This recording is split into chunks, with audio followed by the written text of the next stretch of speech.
돌이키라 하는 제목으로 말씀을 드리고자 합니다. 말라기 1장 1절을 우리 한번 읽어볼까요? 자, 말라기 1장 1절을 함께 읽어보겠습니다. 여호와께서 말라기를 통하여 이스라엘에게 말씀하신 경고라 그랬습니다. 누가 주신 경고라고요? 여호와께서 주시는 경고인데, 여호와께서 누구를 통하여? 말라기를 통하여.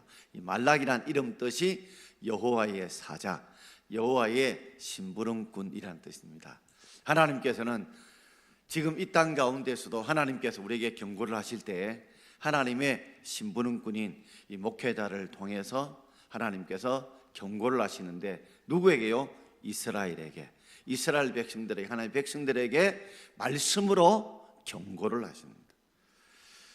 경고라는 이 말을 들어보면 이 경고는 하나님이 심판하기 위해 주시는 것이 아니라 그 심판이 축복으로 이어질 수 있도록 하나님 주시는 것이 바로 경고입니다.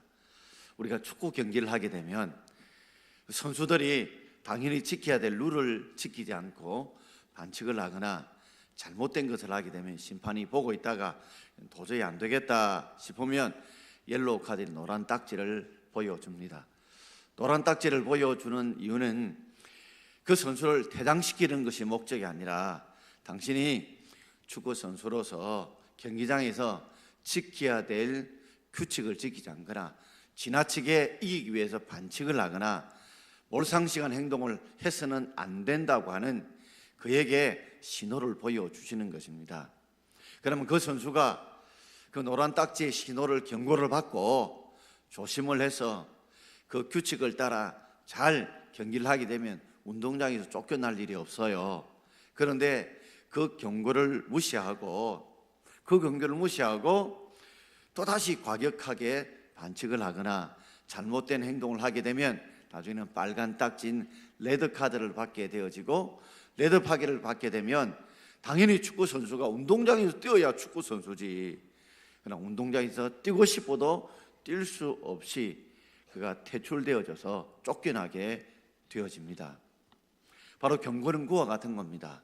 하나님이 경고를 주신 이유는 당연히 축구 선수가 운동장에 뛰어야 되는데 불구하고 운동장 밖으로 내보낸 이유는 그의 경고를 통해서 그가 받아들이지 않기 때문에 심판하게 된 겁니다. 우리가 고속도로에 차를 이래 몰고 가다 보면 보통 교통사고 다발 지역 또는 교통사고를 통해 사람이 죽었던 지역에 표지판이 붙어 있는 것을 보게 되어집니다. 또는 속도를 줄이라고 하든지, 아니면 여기에서 그 커브가 있으니까 사고가 많이 난다든지 등등 경고의 신호판들이 많이 붙어 있습니다. 그런데 자신은 운전을 잘한다고 내쯤이면, 내 정도라면 괜찮겠다 생각하고 그 경고를 무시하다 보면 그 역시 그곳에서 사고가 날 수밖에 없는 것과 똑같습니다. 경고판은 결국 그로 하여금 그 사고를 예방하도록 그를 지키기 위해서, 그를 복되게 있는 것이지 그를 나쁘게 하기 위해서 있는 것은 아닌데, 많은 사람들이 왜 반복되는 사고가 나느냐? 그 경고를 가볍게 생각하고 무시하기 때문에 그런 것입니다. 요사이 우리가 방송에서 여러 가지 정말 불미스러운 일들을 많이 보면 그 사람이 처음으로 겪는 일이 아니거든요. 그 앞에 친구나 선배나 후배들이 그런 사고를 나서 경고를 받음에도 불구하고 설마 내가 이런 생각을 하고 그 근거를 가볍게 여기다가 자신이 더 큰 어려움을 겪게 되는 것들을 우리가 많이 보게 되어집니다. 그렇습니다. 경고라고 하는 것은 반드시 우리에게 꼭 필요한 것입니다. 오늘 말라기서는 우리에게 마지막 하나님이 주시는 구약의 경고입니다. 그 경고를 통해서 잘 받아들이고 수용을 하게 되면 그들이 심판을 겪지 않고 하나님의 복을 누리는 것이지만, 경고를 받아들이지 않고 가볍게 생각하게 되다 보면 나중에 하나님의 심판과 저주를 받게 되는 것입니다. 오늘 말라기 맨 마지막, 이제 마지막 부분에 4절부터 7절까지 이 부분이 바로 이 경고에 대한 이야기인데, 바로 이 말씀이 오늘 우리에게도 주시는 말씀인 줄 믿습니다. 이 경고를 마무리 지으면서도 마지막 경고 말씀을 하고 있는데, 거기는 두 가지의 경고 말씀을 하고 있습니다. 자, 첫 번째는 기억하라라고 하는 경고의 말씀입니다. 말라기 4장 4절을 우리 함께 읽어보겠습니다. 너희는 내가 호렙에서 온 이스라엘을 위하여 내 종 모세에게 명령한 법 곧 율례와 법도를 기억하라. 너희는 내가 호렙에서, 이 호렙은 시내산이 있는 것을 말합니다. 그래서 시내산, 다른 말로 호렙산이라 부르는데, 호렙 지경에서 가장 높은 산이 시내산이라서 시내산 또는 그래서 호렙산이라 부르죠. 이 시내산, 호렙산은 어떤 곳입니까? 모세가 하나님의 율법을 받았던 곳이죠. 십계명의 돌판을 받았던 곳입니다. 거기에서 하나님께서 누구를 위하여요? 온 이스라엘을 위하여. 하나님께서 율법을 주신 이유는 바로 온 이스라엘을 위해서, 그들의 행복을 위해서, 그들이 잘되게 하기 위해서, 그들이 복을 받게 하기 위해서 주셨는데, 그들의 행복을 위해서 복을 받게 주신 것이 뭐냐? 바로 내 종 모세를 통해서 명령한 법, 곧 율례와 법도였습니다. 하나님은 항상 종들을 통해서 하나님께서 말씀을 주시는 것이죠. 그래서 모세를 통해서 하나님께서 율례와 법도를 주시는데, 율례는 쉽게 말하면 종교법이고요, 법도는 사회법입니다. 그러니까 우리가 종교인으로서 종교적으로 지켜야 할 법이 있고, 사회인으로, 우리 국민으로 국민이 지켜야 될 사회법, 국가법이 있죠. 그래서 율례의 율자를 따고 법도의 법을 따서 그걸 뭐라고 부릅니까? 율법이라고 부릅니다. 이걸 기억하라 그랬습니다. 기억하라. 그렇다면 이스라엘 백성들이 하나님의 많은 저주를 받고 고난을 받았던 이유가 무엇 때문일까요? 그것은 그들이 기억해야 될 것을 기억하지 않고 잊어버렸기 때문에 그렇습니다. 여러분, 자녀들이나 성도들이 잘못된 걸 가만히 보면요, 기억해야 될 것을 잊어버리기 때문에 생기는 것입니다. 우리가 건강도 그렇죠. 이렇게 음식이라든지 또 운동이라든지 이렇게 하십시오라고 의사들이 병원에 가면 처방을 내려줍니다. 근데 그 경고를 가볍게 여기고 몸이 좀 괜찮으니까, 이제 좀 살만하니까 큰 위기에서 벗어났다 싶어서 그 경고를 무시하고 음식을 막 먹거나, 우리가 적절하게 운동을 하지 않고 과식을 하거나 과음을 하거나 등등 하다 보면 나중에는 그 경고의 노란 딱지가 빨간 딱지로 변하고 마는 것과 똑같습니다. 목회자가 성도를 향해서 신앙생활 이렇게 해야 된다고 그렇게 말을 할지라도 목구멍이 포도청이라고 사는 것이 너무 힘들고 어려우니까 하나님을 멀리하고 말씀을 멀리하고 기도를 멀리하고 신앙생활을 점점점 멀리하다 보게 되어지면 기억해야 될 것을 기억하지 못하고, 그렇다고 당장 그런 어려움이 닥치지 않으니까 급한 일에, 먹고 사는 일에, 공부하는 일에, 자기 앞가림하는 일에 바빠서 더 중요한 일, 긴급한 일 때문에 더 중요한 일을 그들이 놓치다 보게 되어지면, 그 말씀을 기억하지 않고 잊게 되다 보면 그들이 하나님의 큰 심판을 겪게 되어진다는 말입니다. 그렇습니다. 하나님께서 그들의 경고할 때에 기억하라고 말씀하십니다. 뭘요? 내가 너희들에게 주셨던 그 율례와 법도, 하나님 말씀을 제발 잊지 말아라. 그걸 기억해야 된다.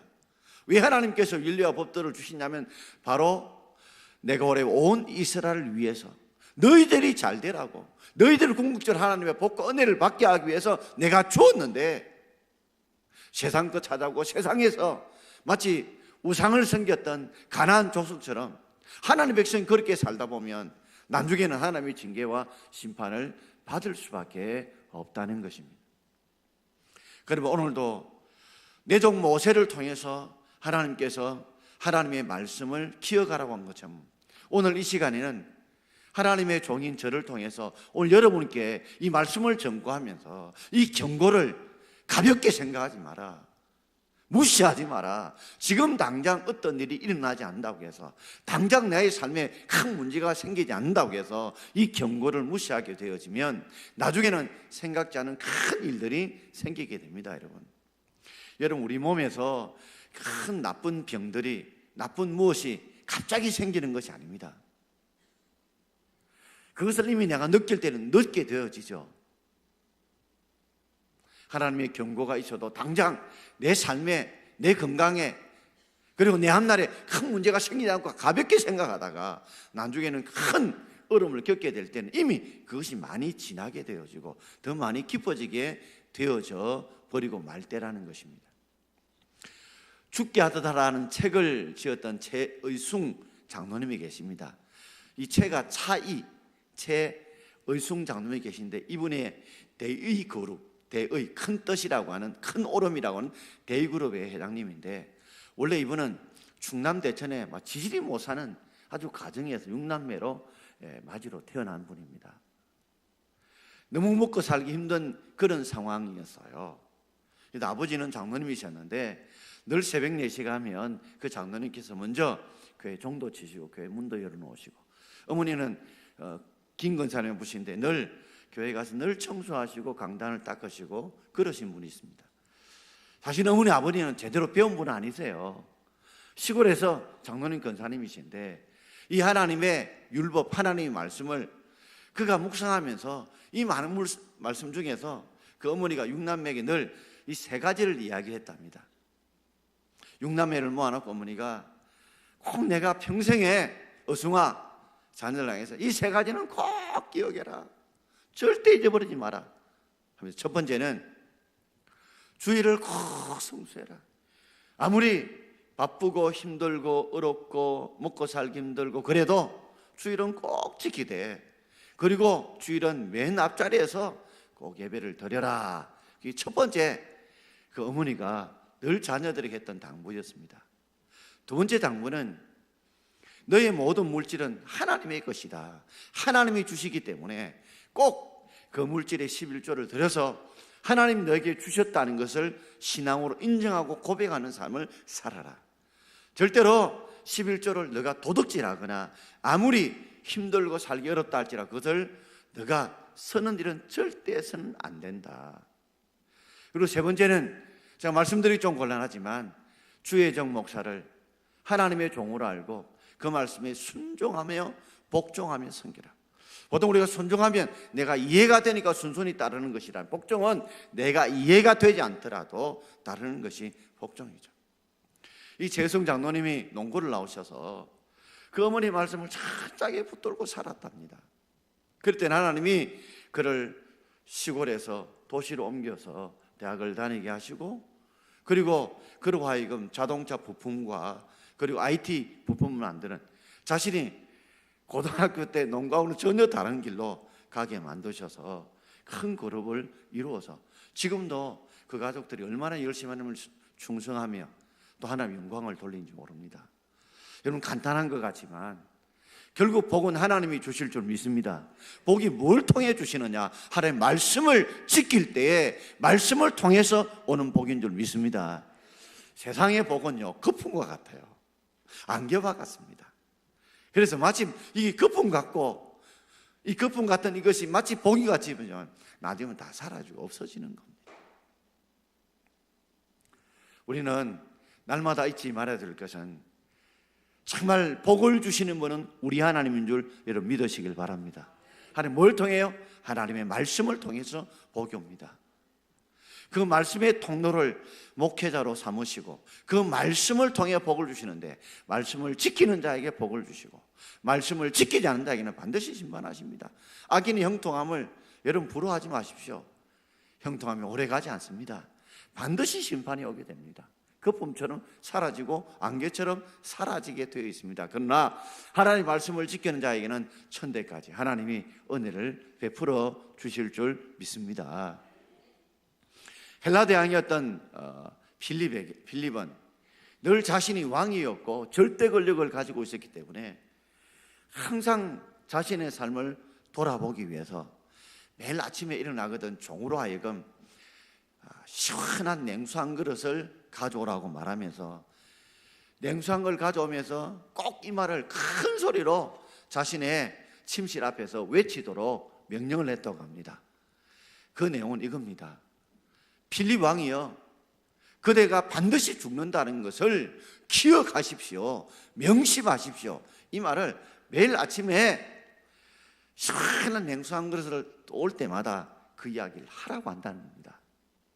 왜냐하면 자신이 이 절대 권력을 가지고 있지만 자신도 죽을 수밖에 없는 존재라는 걸 알고 세상의 모든 물질 권력을 영원히 가질 수 있는 것이 아니라는 걸 알고 하나님 앞에 자신이 겸손한 존재라는 것을 깨닫도록, 그리고 하나님의 심판이 있다는 걸 알고 항상 겸하게 올바르게 물질 욕심에 권세 욕심에 치우치지 않고 올바르게 판단하고 정치에 가기 위해서 종일 아침마다 냉수 한 그릇 뜨거우면서 필립 왕이여, 당신이 반드시 죽는 사실을 잊지 마십시오, 기억하십시오 외쳤다고 합니다. 전 여기 하나 더 붙인다면 우리 예수 믿는 사람들은 다 죽어도 예수를 믿음으로, 예수를 구세주 믿음으로 우리가 천국 백성이 되어 천국에 들어갈 줄 믿습니다. 그러나 우리가 또 한 가지 잊지 말아야 될 것은 반드시 그리스도인이랄지라도 하나님 우리가 선악간에 행했던 일 앞에 하나님의 상급 심판이 있는 줄 믿습니다. 우리 예수를 구주로 믿어 죄의 심판은 없지만 우리의 행한 일에 대해서 하나님 면류관이 있는 이 상급 심판이 반드시 있다는 걸 알고, 그 예수 믿어 천국 가면 끝나는 것이 아니라 예수 믿어 하나님 앞에 하나님이 기뻐하시는 일, 하나님이 원하시는 그 일을 많이 해서 하나님 면류관 받는 저와 여러분 되길 바랍니다. 달리기를 뛰도 다 참가상만 받는다 아니죠. 그래서 참가하는 것도 목적이지만 그죠? 그게 상을 받는 자들이 있듯이 이왕 예수를 믿을 때 천국 가는 것이 삶의 저런 목적이 아니라 더 큰 목적인 내가 주님 앞에 설 때에 착하고 충성된 종으로 하나님 앞에 우리의 상급을 받는 그런 저와 여러분 되길 바랍니다. 아무리 터가 그리스도의 터 위에 세워지다 할지라도 집이나 나무나 풀 같은 걸로 만든 집은 주님께서 심판하실 때 다 태워지면 우리의 상급이 없지만 금이나 은이나 보석처럼 가장 귀한 것으로 불을 태워도 태워지지 않는 것으로 우리의 집을 지어지면 그 집을 통해 하나님 우리에게 상을 주신 줄 알고, 저는 우리가 천국 가는 게 목적이 아니에요. 천국 갈 뿐만 아니라 주님 앞에 설 때에 착하고 충성된 종이라 면류관 받는 저와 여러분 되기를 주의 이름으로 축원드립니다. 자, 두 번째는 돌이키라 하는 것이었습니다. 우리가 기억할 뿐만 아니라 또한 우리가 돌이켜야 될 것을 돌이키는 경고가 필요합니다. 우리 5절 말씀을 함께 읽어보겠습니다. 보라, 여호와의 크고 두려운 날이 이르기 전에 내가 선지자 엘리야를 너에게 보내리니. 아멘. 하나님의 심판이 목적이 아니라는 것을 우리가 알 수 있는 이유는 여호와의 크고 두려운 날, 여호와의 크고 두려운 날, 이걸 말라기 4장 1절에는 용광로 불같은 날, 용광로 불같은 날, 하나님의 크고 두려운 심판의 날이 이르기 전에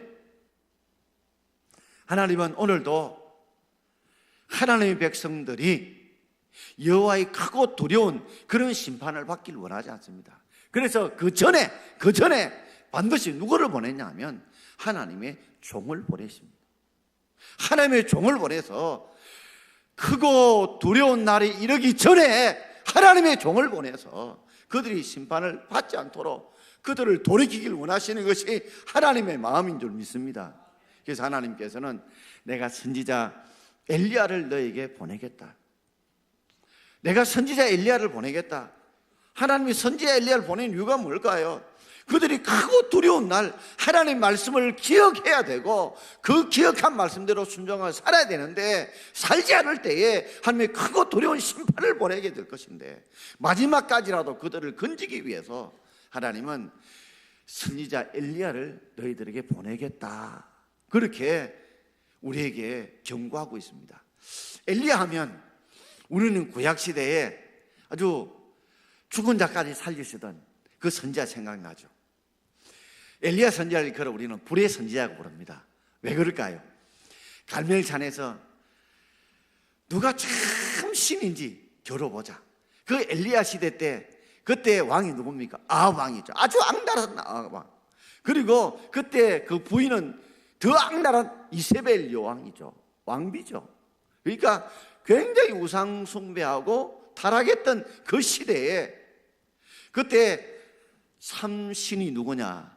그래서 그 시대 850명과 그리고 참 하나를 믿는 엘리야 한 사람이 갈멜산에서 제단에 구름을 파고 그게 제단에 물을 붓고 세상에 불을 붙인 것이 아니라 하늘에 불이 임하는 게 누가 임하나 볼 때 바알과 아세라를 선지한 850년 선지자에는 하나의 불이 임하지 않았지만 다른 한 사람 하나를 믿는다고 외쳤던 엘리야에게 하늘에 불이 내려와서 재물을 다 태우고 나무를 다 태우고 고랑에 있는 물까지 다 핥아버리는, 그래서 엘리야를 일컬어 불의 선지자고 그랬죠.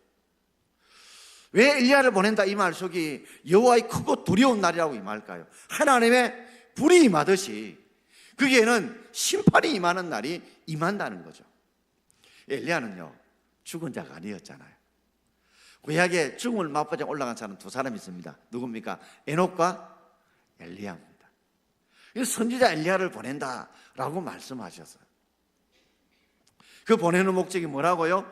하나님의 크고 그리고 두려운 날이 이르기 전에 하나님의 심판을 너희들이 돌이켜서 받지 않기 위해서 하나님이 이 땅에 선지자를 보낸다는 겁니다. 그 선지자에 대해서 마태복음 14장 11절에 이렇게 말씀하고 있어요. 11장 14절 같이 읽겠습니다. 오리라 한 엘리야가 곧 이 사람이니라. 오리라 한 구약 말라기의 선지자가 누구라고요? 이 사람 세례 요한이었다는 것입니다. 어떤 분은 이름이 세리야는 줄 아는데 요한하고 헷갈리고 싶어서 사도였던 사람을 뭐라고요? 사도 요한이라고 부르고 세례를 주었다 해서 세례 요한이라고 부릅니다. 그러니까 이름 자체가요 둘 다 요한인데 구별하기 위해서 세례를 주었던 요한을 세례 요한, 예수님 시대 때 사도였던 사람을 뭐라고요? 사도 요한이라고 부르죠. 그러니까 요한복음을 성령의 감동으로 기록했던 사람은 세례 요한이라고, 누구예요? 사도 요한입니다. 그러니까 선지자 엘리야가 바로 하나님께서 그 선지자 누구라고요? 세례 요한을 보내서 너희들로 하여금 여호와의 크고 두려운 날이 이르기 전에 하나님 앞에 돌이키길 원해서 바로 하나님께서 세례 요한을 먼저 보내신 것입니다. 여러분, 우리가 예수를 구주로 믿지 않으면 우리는 영원히 크고 두려운 심판인 지옥에 갈 줄 믿습니다. 그러나 예수 그리스도를 우리가 믿을 때 크고 두려운 그 심판이 아닌 우리는 영원한 천국에 들어가게 될 줄 믿습니다. 뿐만 아니라 이 땅의 삶을 살아도 결국에는 하나님 말씀대로 우리가 살지 않으면, 그 종이 하나님의 말씀을 전한 걸 기억하지 않고 순종하지 않으면 나중에 하나님의 크고 두려운 심판을 우리가 겪을 수밖에 없는 것이죠.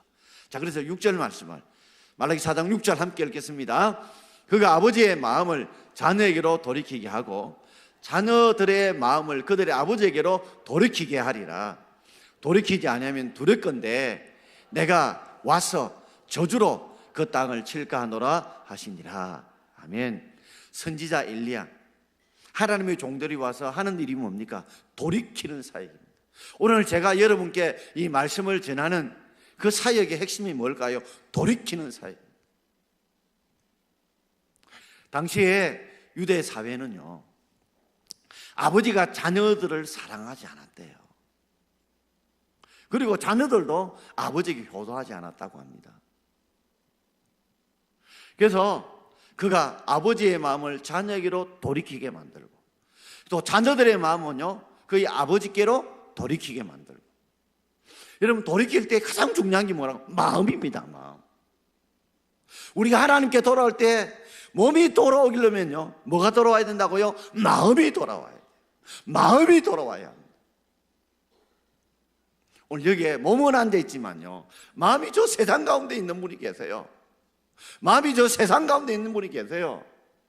하나님은요 뭐가 먼저 돌아와야 된다고요? 마음이 돌아와야 된다. 바로 이것이 돌이키는 사역을 하는 자가 바로 하나님의 선지자들이 해야 될 사역입니다.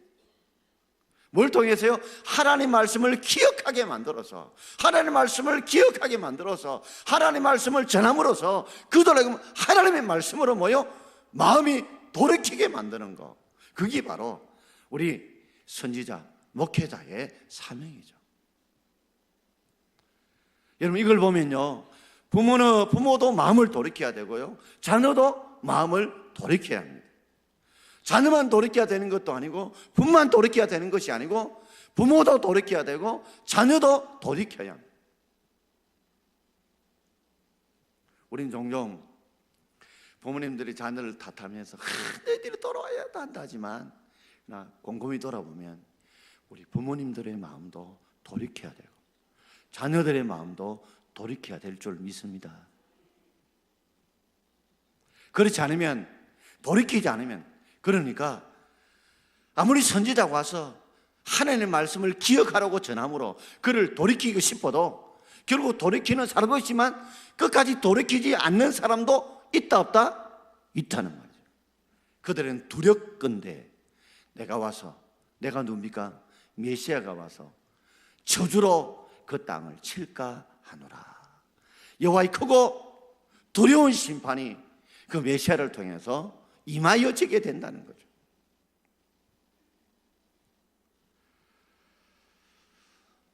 한 번은 까마귀가 먼 여행을 가게 되었어요. 가다가 제비를 만나게 되었네요. 같이 나무에 앉아 있는데 제비가 까마귀에 물었대요. 너 어디를 가니? 물었더니 난 아주 멀리 갈 거야. 멀리. 왜 그래 멀리 여행 가려고 하는데? 그 이유가 뭔데? 사람들이 말이야 내 울음소리가 듣기 싫다고 돌 던지고 욕하고 나가라고 막 우치고 난리야. 나는 그래도 그 마을에 버티고 살려는데 사람들이 돌 던지고 감 지르고 나를 쫓아내려고 해. 그래서 내가 이 마을을 떠나서 참 먼 마을로 가게 되면 아마 사람들이 그때야 나를 좀 많이 반겨주고 안아주고 환영해 줄 거야. 그때 제비가 상냥하게 까마귀에 귀에 대고 뭐라고 이야기했을 것 같아요? 퀴즈. 뭐라고 했을 것 같아요?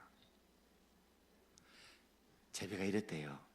까마귀야, 네 울음소리를 안 바꾸면 어디 가도 똑같을 거야. 그랬대요. 네 까마귀 울음소리 안 바뀌면 깍깍깍 이 울음소리 안 바뀌면 네 어디 가도 이 말 저 말 가도 똑같다는 거죠. 남 탓하지 말라는 것입니다. 남 때문에 누구 때문에 내가 이렇게 되었다 원망하지 말고 나를 바라보라는 거죠. 사람이 죄를 봐도요 똑같이 보지 않습니다. 사람이 죄를 봐도 똑같이 보는 게 아닙니다. 사람은요 죄를 똑같이 보는 게 아니에요. 어떤 거는 만원경으로 보고 어떤 거는 현미경으로 봐요. 사람은요 남의 죄는요 현미경으로 봐요. 그럼 자기 크게 보입니다. 여러분, 남의 죄는 작은 것도 크게 보여요. 근데 자기 죄는요 현미경이 아니라 만원경으로 봐요. 큰 것도 쪼맨하게 보여요. 사람이 같은 죄라고 똑같이 볼 것 같습니까? 다르게 봅니다. 남을 볼 때는요 현미경처럼 작은 것도 크게 보고요 내 죄는 큰 것도 만원경 작게 본다니까요. 죄를 똑같이 본다고요? 천만의 말씀요. 그래서 내로남불이라는 말이 생기지 않습니까? 내가 하면 로맨스고 남이 하면 불륜이라고. 오죽해서 그런 말이 생기겠습니까?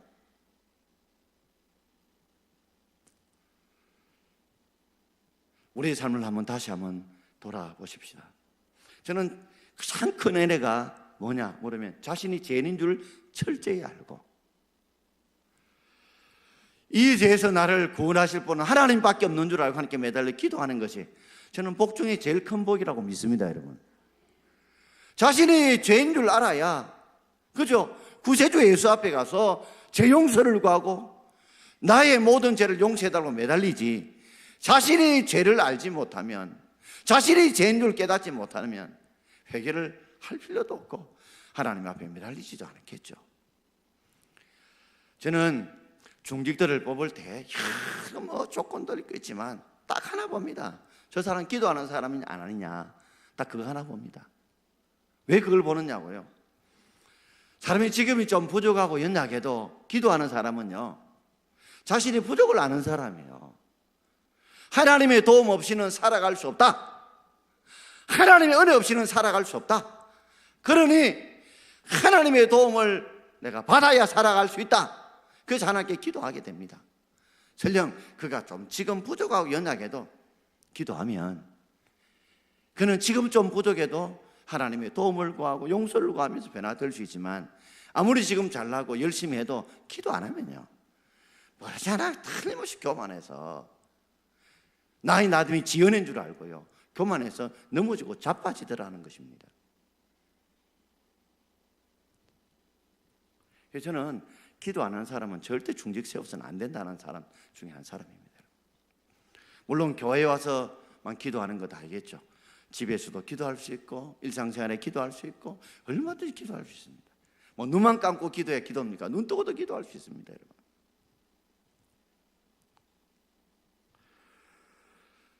여러분, 우리가 철저하게 하나님이 심판받는 이유는 죄 때문에 심판받는 게 아니라 하나님 앞에 돌이키지 않기 때문에, 회개하지 않기 때문에 하나님의 진노와 심판을 받는 줄 믿습니다.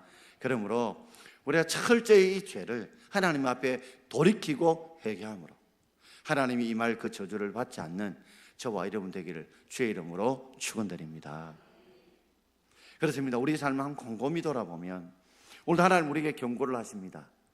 그 경고는 먼저 말씀을 기억하라는 겁니다. 너희를 위해 주셨던, 이 복을 주게 주셨던 말씀들을 꼭 기억해라.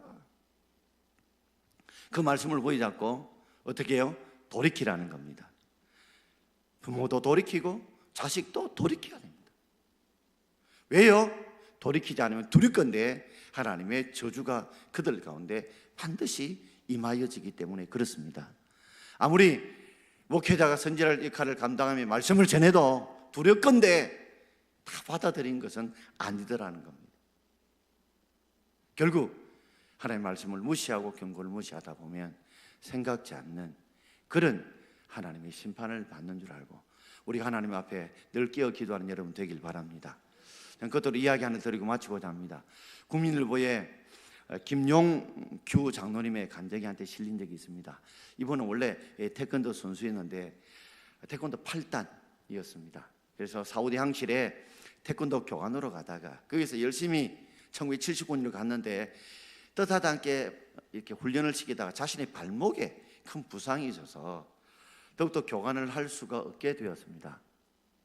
그리고 1985년도에 태국 멕시코로 가서 도장을 열었지만 거기에서 성공하지 못하고 그가 미국으로 넘어와서 봉제 사업을 하게 되었어요. 그때가 1985년입니다. 열심히 일을 했더니 막 돈이 막 끌어모은 겁니다. 주위 사람들이 하는 말이 당신이 이렇게 잘 되는 건 당신의 마누라가 새벽마다 가서 당신을 위해서 사업을 위해서 기도했다는 걸 잊지 말아라고 하니까 그 김용규 장로님이 그때만 해도 집사였죠. 무슨 소리 하느냐고, 내가 그만큼 열심히 했고 땀을 흘리기 때문에 내가 이만큼 잘 됐다고. 그러다가 약 한 11년 만에 1997년에 부도가 나서 완전 쫄딱 망하게 되었습니다. 그리고 그가 하나를 이렇게 울며 매달리며 기도하게 되었어요. 그래서 성경을 읽다가 그의 눈에 꽃피어진 하나님의 말씀이 있었습니다. 자, 신명기 8장 17절과 18절입니다. 같이 읽겠습니다. 그러나 내가 마음에 이르기를 내 능력과 내 손의 힘으로 내가 이 재물을 얻었다 말할 것이라. 내 하나님 여호와를 기억하라. 그가 내게 재물 얻을 능력을 주셨습니다. 자신은 이때까지 내 능력과 내 손의 힘으로 이 재물을 얻었다고 생각했는데 신명기 8장 17절과 18 읽으면서 하나님께서 재물을 얻는 능력을 주셨기 때문에 이렇게 하나님께서 이렇게 네가 이만큼 부자가 되었다는 거, 사업이 잘 나갔다는 거, 이 말씀을 통해서 그저 큰 쇠몽둥이로 하나 맞듯이 맞게 된 겁니다. 그것이 바로 여호와께 주셨던 하나님의 능력이었구나 깨닫고 철저하게 회개하고 하나님 다시 한 번 더 재개할 수 있는 기회를 달라고, 은혜를 달라고 매달려 기도하게 되고, 그래서 첫째 아침부터 기도하고 또 일꾼들도 저 기도하는 그리스도 중심으로 만들어서, 그리고 철저하게 세상 욕심을 내려놓고 그게 말씀과 기도를 채웠어요. 그랬더니 하나님께서 그의 사업을 흥황케 해주셔서 미국의 텍스타일 그룹이라고 하는 회장으로 이 나이키에서 납품을 받아서 이 봉제 공장을 하는데 하나님이 큰 성공을 허락해 주신 것입니다. 이전에 큰 어려움을 겪고 난 이후였기 때문에 철저하게 재물을 능을 하나님이 주신 줄 알고 주 앞에 영광 돌리는 삶을 살아가는 장로님이 된 것입니다. 사랑하는 성도 여러분, 이 말씀을 꼭 우리 오늘 다시 한번 기억하고, 저는 우리 중고등부 학생들이 함께 예배드리기 너무 감사해요. 오늘 우리 청년들이 함께 이렇게 기도에 나오니 너무 감사해요. 정말 한 달에 한 번씩 우리 청년들이 찬송했으면 좋겠다 생각 가지면서 이 자리에 다시 한 번 더 하나님의 크게 다시 부으신 은혜가 있기를 주의 이름으로 축원드립니다.